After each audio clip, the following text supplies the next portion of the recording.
भारतीय संविधान। अच्छा, ये शब्द सुनते ही जहन में क्या आता है? शायद कानून, नियम और एक बहुत मोटी सी किताब, है ना?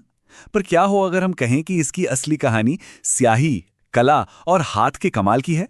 तो यहीं से ये सवाल उठता है कि आखिर भारत का संविधान है क्या? सिर्फ कानूनों का एक कलेक्शन, या फिर उससे कहीं ज्यादा एक शानदार कलाकृति? चलिए आज इसी पहेली को सुलझाते हैं।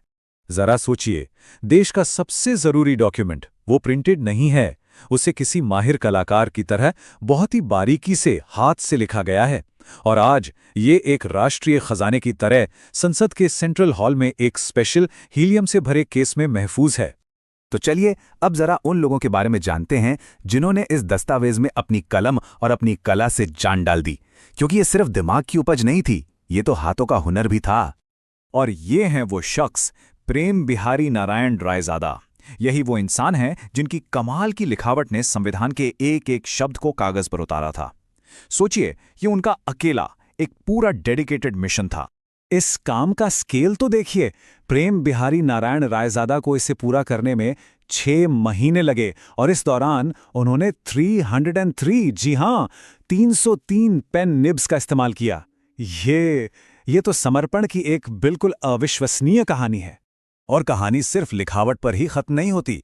संविधान का हर पन्ना कला से सजाया गया था, और ये जिम्मेदारी किसने उठाई? शांति निकेतन के कलाकारों ने, जो अपनी कला के लिए मशहूर हैं।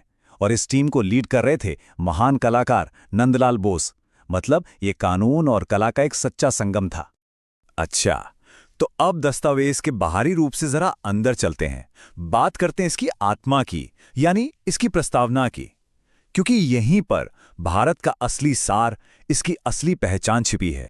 तो सवाल यह है कि आखिर ये प्रस्तावना है क्या? देखिए, ये संविधान का वो पहला बयान है जो ये बताता है कि भारत एक देश के तौर पर क्या बनना चाहता है, इसके आदर्श क्या हैं। ये समझिए कि पूरे संवैधानिक ढांचे की नींव है, और इसीलिए इसे दस्तावेज की आत्मा भी कहते हैं।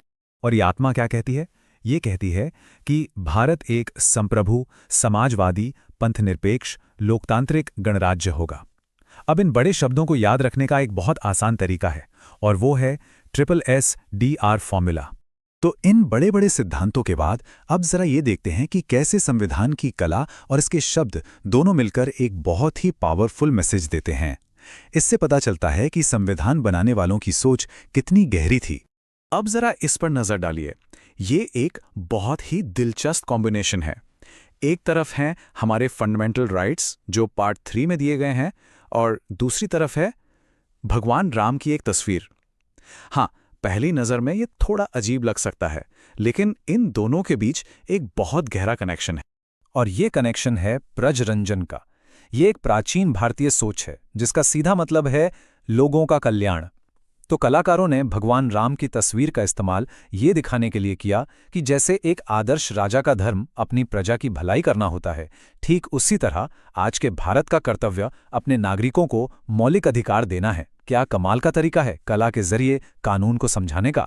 चलिए अब इस कहानी के आखिर में एक और बहुत ही दिलचस्प किस्से पर चलते हैं। ये किस्सा इस दस्तावेज के ह्यूमन साइड को, इसके मानवीय पहलू को और भी करीब से दिखाता है। तो हुआ ये कि जब साइन करने का टाइम आया तो जवाहरलाल नेहरू ने सबसे पहले साइन कर दिया। अब देखिए, संविधान सभा के अध्यक्ष थे डॉक्टर राजेंद्र प्रसाद, तो प्रोटोकॉल के हिसाब से उनका साइन सबसे ऊपर होना चाहिए था।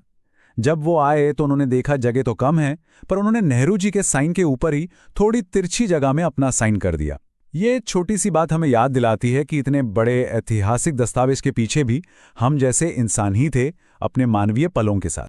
तो आखिर में हम क्या देखते हैं? यही कि भारत का संविधान सिर्फ एक कानूनी किताब नहीं है, ये तो कानून, कला और इंसानी जज्बातों का एक मिलाजुला संगम है। और ये हम एक सवाल के साथ छोड़ जाता है, आज ये दस्तावेज हमारे लिए क्या मायने रखता है? क्या ये सिर्फ एक रूल बुक है,